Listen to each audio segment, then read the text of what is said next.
Why does God allow war?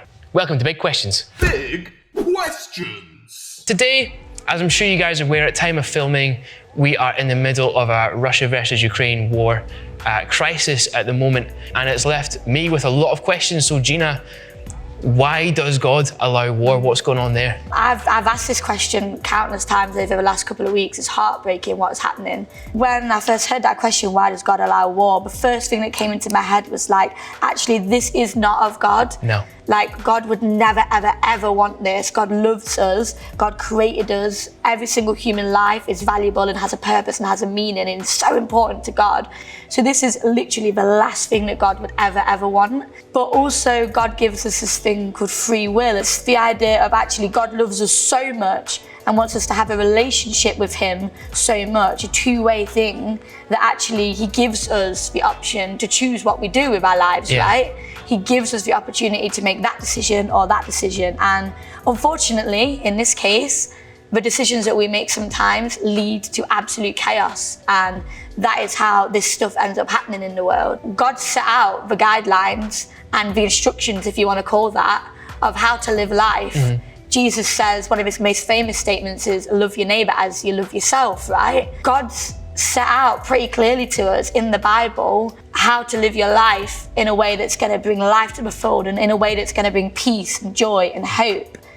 And unfortunately, like, when we decide to not follow that, when we decide to disregard the Bible or disregard others, as the Bible obviously calls us to love our neighbor, if we decide to ignore that and go after other things such as power or money, then unfortunately that leads to what we have in the world today. That leads to chaos and destruction and hurt and pain. So kind of like on a smaller scale, if you were to slap me right in the face right now, God's not going to stop you doing that. That's completely your choice to do it.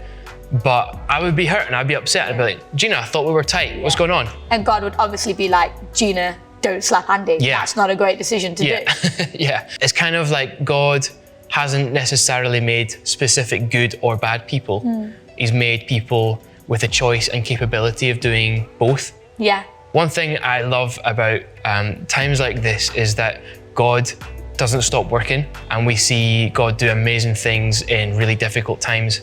There's a bit in the Bible that says God makes all things, good and bad, work together for the good of those who love him according to his plan and his purposes.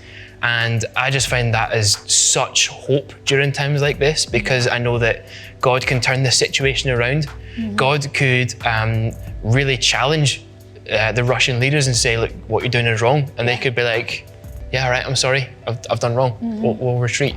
He's bringing out amazing situations where people have a chance to welcome in refugees and care for people who need care, to provide medical supplies for those who need medical supplies. And you get to see the really rough, raw, horrible side of humanity, but also you see God's people doing good in those times, and saying, here's what Jesus would do. He'd look after you, he'd love you, he'd care for you. Welcome into my home, let's eat together, let's care for those wounds. Moments like that, that's when you get to see God move. That's really which is really encouraging. Thank you so much for watching.